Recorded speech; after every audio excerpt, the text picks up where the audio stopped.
From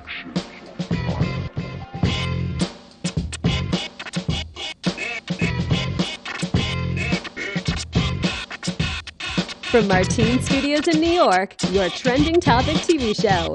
This is Talking Heads with Nizam. Welcome to another episode of Talking Heads. I have a great panel today sitting with me. We have some great topics we're going to go through. Don't forget, you can check us out, Verizon 45, Cablevision 76 at 8 p.m. on Friday. Also online, PC or your Mac, wpcommunitymedia.org, and just look for Talking Heads. Today we have Katie, Eddie, Dennis hanging out with us. And my favorite topic, my favorite segment is What Are You Watching? Katie, we're going to start with you. I am watching American Horror Story Freak Show, and it is not disappointing. Yeah. It is very freaky. They have a lot of creepy storylines going on, and it's been 2 episodes in, and I'm captivated. I'm very excited about it. Who's come back? Because they always have like 1 or 2 that come back from the previous seasons. Like they have a couple. Sarah Paulson, Kathy Bates. Kathy Bates. She's got a beard or something. Oh yeah, lady, she's right? the bearded lady. Yeah, I heard about that. Very interesting. Michael Chiklis. A lot of nice. high-profile names in this season. Very exciting. Right. That's on FX, right? Yes, it is. Eddie, what about you? What do you got going on? Well, being that it's football season, I'm watching a lot of football. Sunday Red Zone, can't live without it. Also, Walking Dead, I think, just came back on. I didn't see the first episode, but I DVR'd it, so I'm pretty pumped about it. I don't want to ruin it for you, but they all die. No, eventually that's going to happen. But football, they're living with zombies. Football and Walking Dead. Walking Dead kicked off its season and beat the NFL ratings. That's wow. unbelievable. Everybody was watching The Walking Dead, and I don't know about... That's a crazy number. Yeah. That's hard. Nobody beats the NFL anymore. Yeah, it's just right? it just doesn't happen. That's a popular show. What were you going to say? Speaking actually of the NFL and ratings, I just heard somewhere that for the Super Bowl they wanted to start charging, the halftime show performers. They want to start charging. They want them to pay. They want them to pay because the they're NFL. getting so much recognition. Yeah. Wow. Is that unbelievable? That's good for them. Go for it. NFL. Go get some more money. That's a beast of a business. Beast of a business. Dennis, what about you? I'm engulfed in sports right now. Yeah. I get the bar restaurant, so it's just on 24/7. We're heading right into the peak. Got football, hockey just started. We got the baseball playoffs coming in. So after that mellows out, I'm sure my wife will start making me watch something like Revenge or.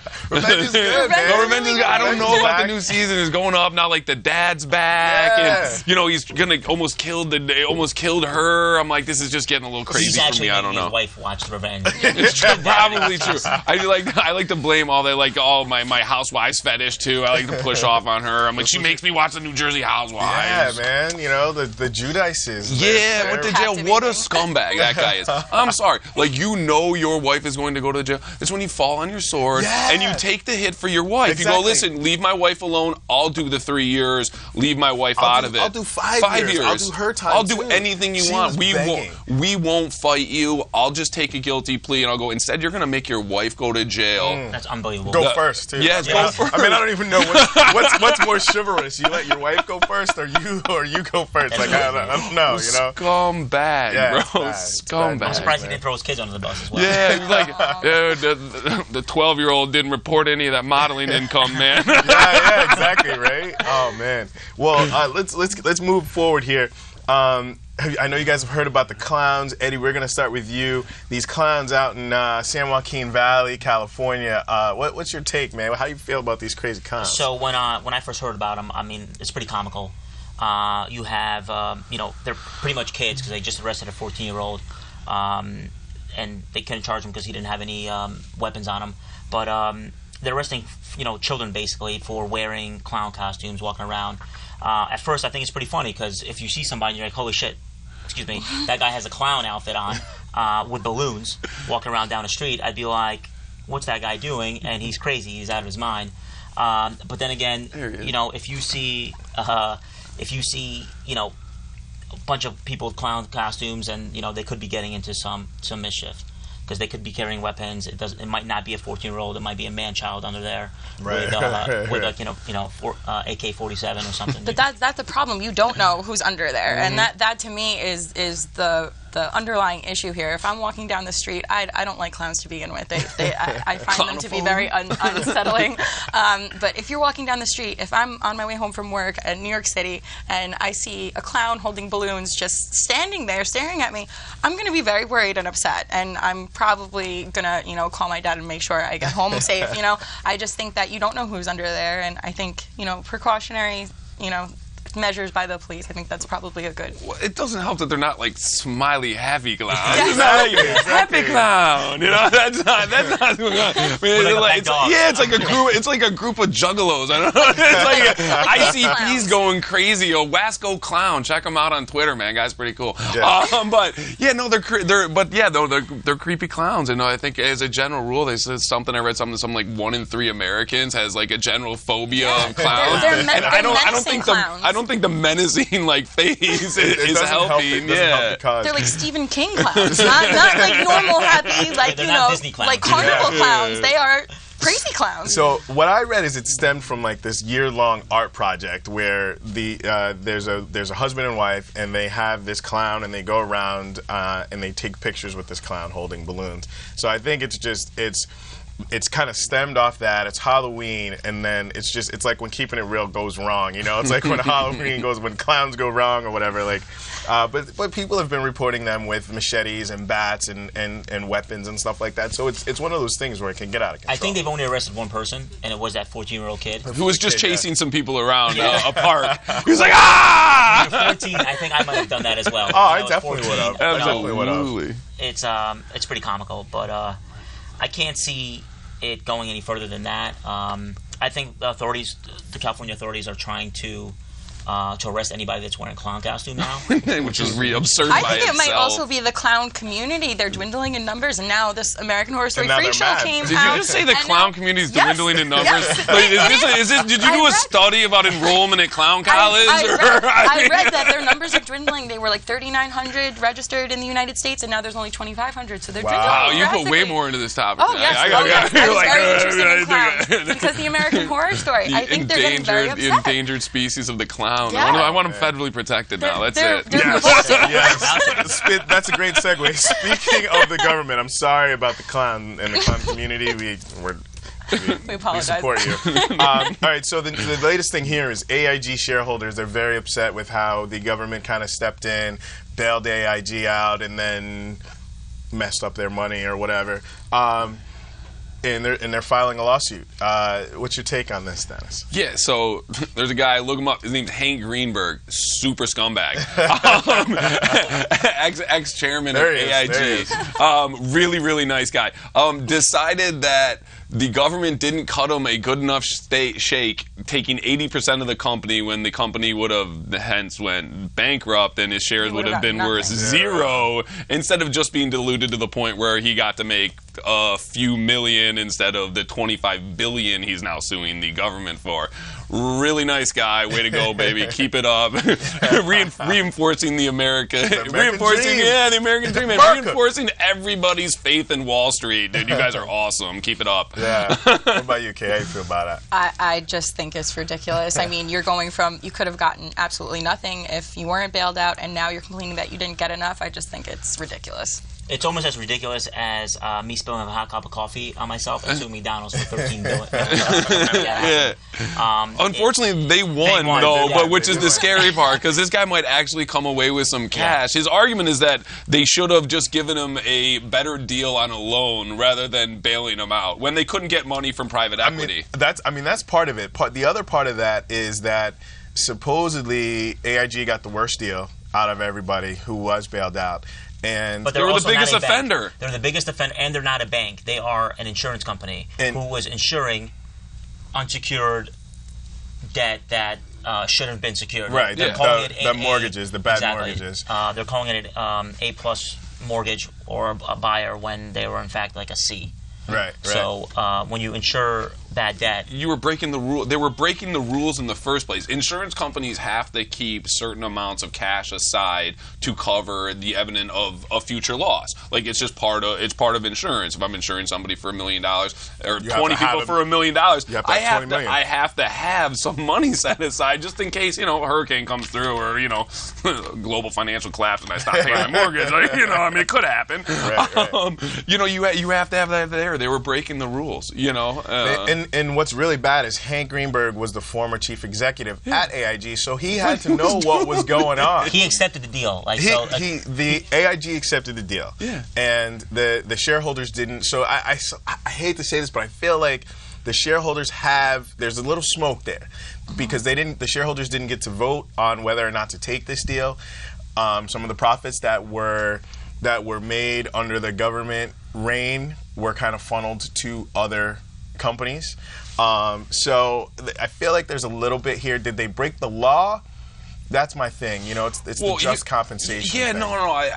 I completely hear you and understand you, but the small shareholders like myself or somebody else that has a little piece of AIG, I would be more mad about the executive compensation packages that decided to come down bonuses, after that. Yeah, hey, I didn't get enough of a cut. Well, I believe Greenberg got a fat bonus, like multi-millions for on a company that's going bankrupt. Yeah, on a company that's going bankrupt for seeing the company into the mess and then being there when the government bailed them out and then coming out on the other side when now everything's fine when you took all the money from the government to save yourself in the first place. When you look at the big picture and follow me on this, don't bite the hand that fed you. Yes. You know what I'm saying? That's what it comes down to. Absolutely. Like, you're still a millionaire. You're still making millions. Yeah. And I don't see there's all these unethical things going on. Yeah. Now that it happens to you, now it's wrong.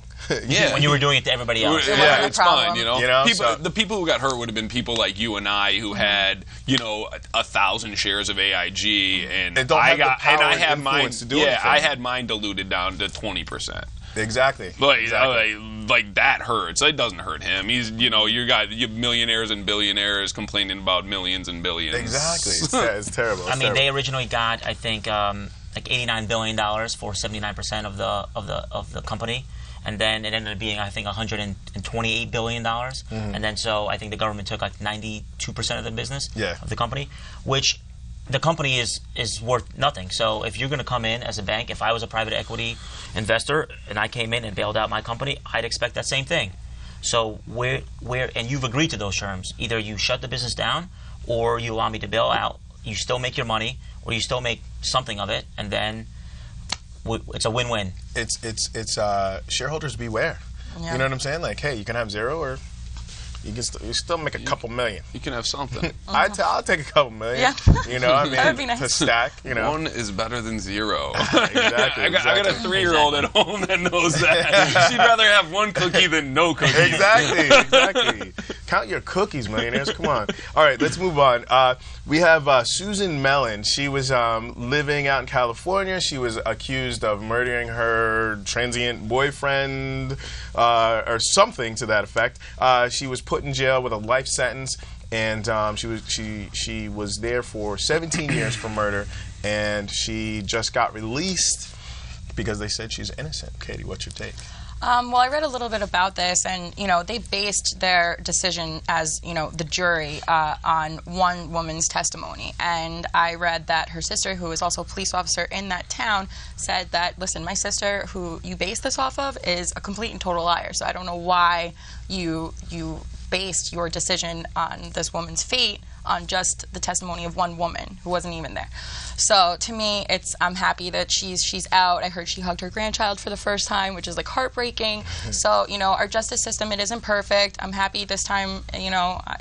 For what did you say, 17 years? 17 years. 17 years. 16 and change. Yeah, she didn't get to live her life, and it's unfortunate, but I'm really happy she got out. Now. Talk about somebody who should sue the government. I had no problem with her suing the government for a few million there. She deserves her cut. What happened to her was awful. I mean, you have the detective who actually apparently she had another case that's being brought up for a wrongly conviction. But yeah, no, this detective who was told that this woman was a liar basically forego all of her other leads and focused directly on Mellen based on this woman's word. Well, when you said she was told multiple times that this woman's a pathological liar. 17 years, and unfortunately, nothing's going to happen. Like, that woman should be forced should spend a little time in prison. I mean, it's unfortunate. It's crazy. You see more of this. I'm a big supporter of the police. I've got a lot of family that are cops and detectives, whether it's Stanford, Greenwich, and stuff like that.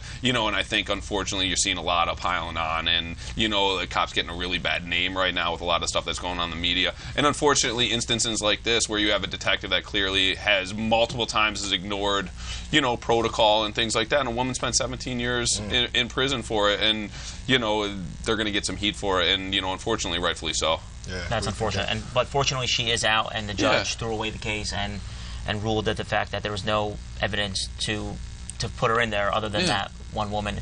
That woman, I'm not sure if she passed already. She passed in 2006. Her name was June Patty, and in Washington. So this all happened in California. But June Patty was from Washington State and happened to be in California when this whole thing went down. So in Washington State, they have something called the June Patty Brief, which basically has like all of the cases that all of the calls she's made, all the witnessing she's tried to do. They have a brief on her. And this was around when it happened. How does that fall through?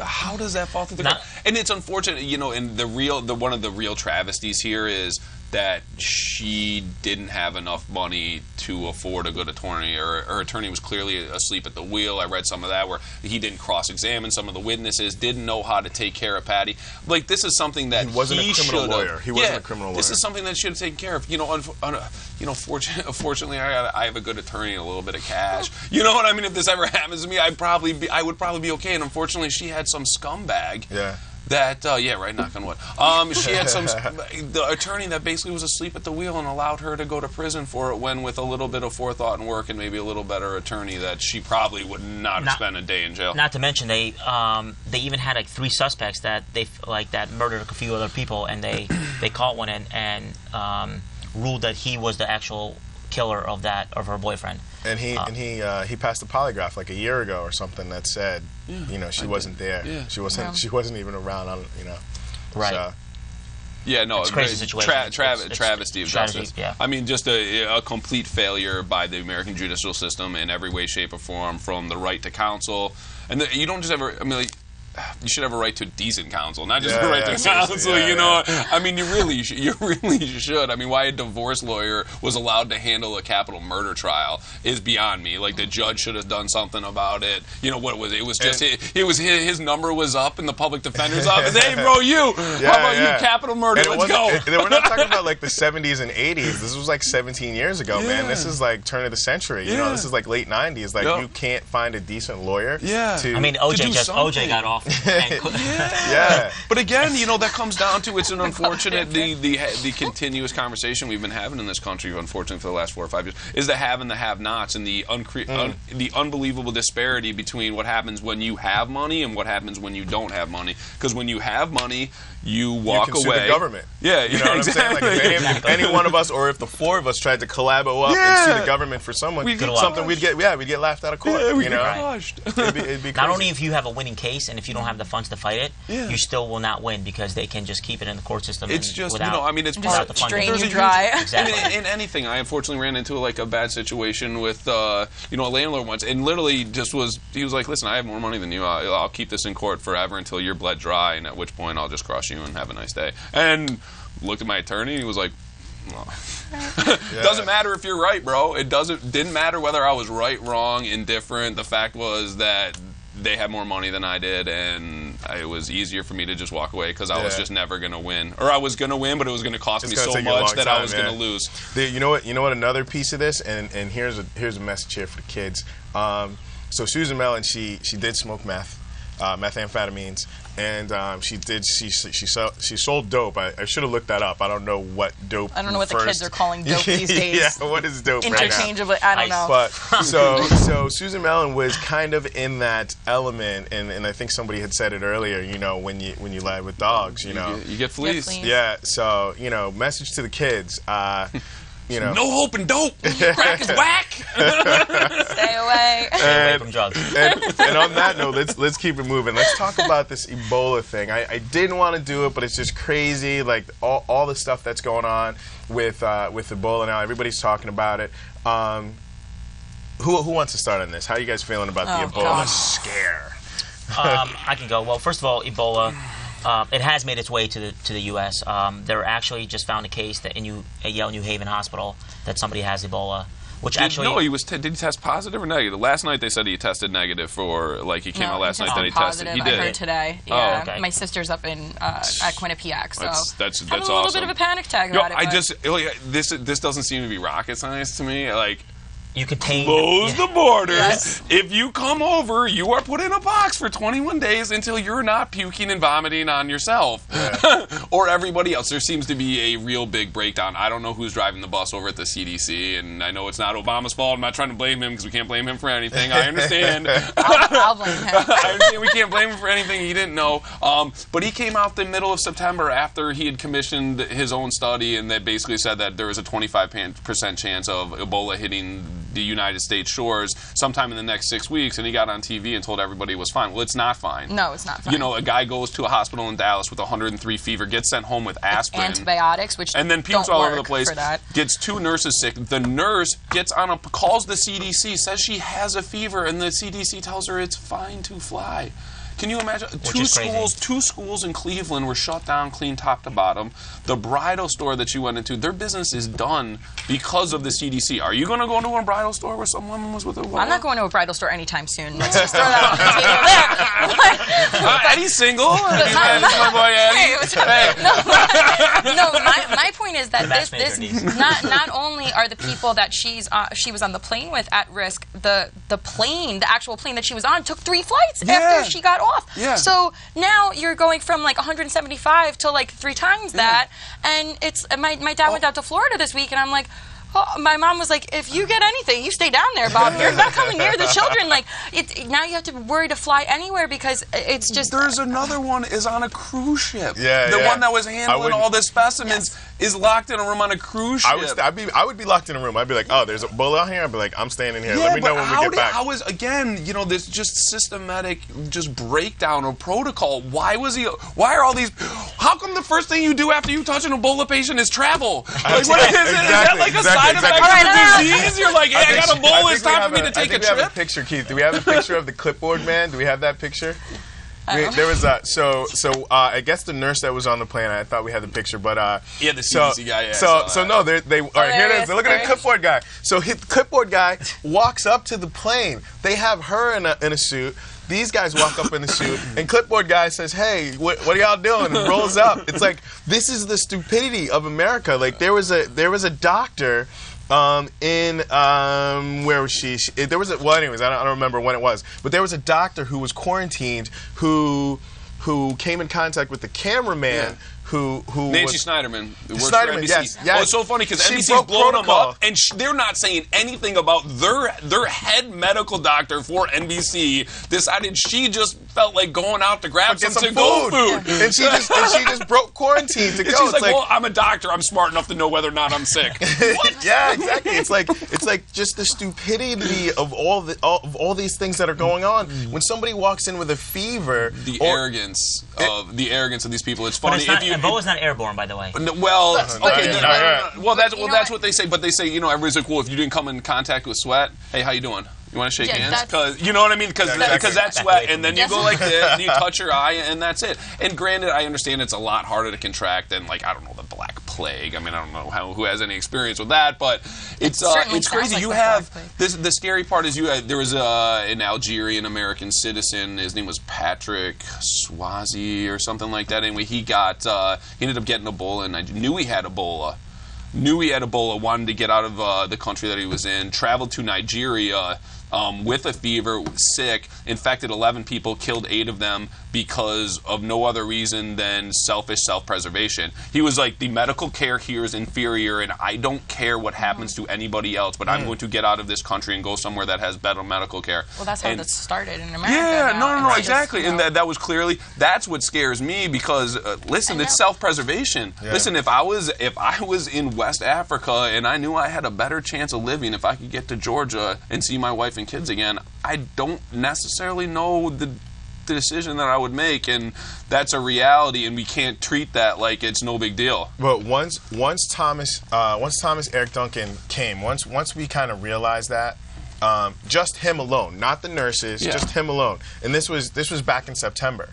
Once we realized that, I don't know if you shut the borders down or at least you take precaution. Yeah. You know, it's like all of a sudden now. Quarantine them. Put them you can quarantine. If you're traveling from Republic of Congo, you might be catching something. We didn't start screening until this month. Yeah. You know, it's like take some type of precaution when you know that that this thing is going on. Hey, but then once things start popping up, like we have two nurses who have caught it, and there's probably other cases out there that are unconfirmed. Take some type of precaution on our borders. No, it's a little crazy. Listen, you want to get rid of a fever? Take a couple ibuprofen before you get on the plane. You're not going to test for a fever when you get to JFK. I mean, it's not rocket science. That's what I do. My kid's got a fever. Give him. I don't know. Fever goes away for 4 hours. 15% of Ebola people that contract Ebola don't present fever at all. Yeah. So that 14%, you're just going to let through. Yeah, that's fine. It's very scary to me. I agree completely, and you know, I'm kind of getting tired of people telling me that I shouldn't be worried and that I'm crazy for it, and all of a sudden they're like, oh, dude, nobody's going to catch it, and then 2 nurses catch it, and nobody else is going to get it, and now some kid has it. They evacuated 4-block radius around the nurse's house. 4-block radius, and they're telling us not to worry. You're gonna get everyone out of there within a 4-block radius, but don't worry, everything's fine. And the fact that somebody has it in New Haven Hospital. I mean, New Haven is a very populated city, so God knows how many other people are. And how many? Well, these kids weren't put on quarantine when they came back. It's got to be precautions. What is this? This self monitoring? And how many people from New Haven are coming down into New York City and commuting every day in confined spaces, trains, subways? It's only a matter of time before this reaches New York City. I'm saying that right now. It's only a matter of time. There was a case. It was unconfirmed, but there was a case early on. That they were talking about it. We could talk about this for the rest of the time, but I gotta try to get in some do you cares real quick. So you guys know this. It's rapid fire. Yes, no. If you feel like you have to answer and explain, you can. But if not, we'll just run through them. So I'm gonna start with you, Katie. Oh God. Kim Ye. They might be getting a divorce. You hear about this? Kim and Kanye? I think they're in love with each other and themselves way too much for that to happen. Yeah, I do not care. You don't care? Do you care? Don't care. You don't care? Dennis, do you care? No, I don't. Well, unless for some reason my wife decides to leave me, in which case I still got a shot with Kim. You know, you never know. All right. What about? She might leave you now because. What about Eddie? What about Bruce Jenner's weave? He's got like this weavy weave now. Also, don't care. No. Yeah, as a general, I don't care about the Kardashians in any way, shape, or form. You don't care about the weave? All right, Frozen. Do you care? Yes, I love Frozen. Frozen? Yes. Let it go. I want to build a snowman. Do you want to build a snowman? We got to get out of here, guys. Thank you so much for coming on the show. Don't forget, you can check us out 8 p.m. Verizon 45 and Cablevision 76. And we'll be back next week. We'll see you soon. Production.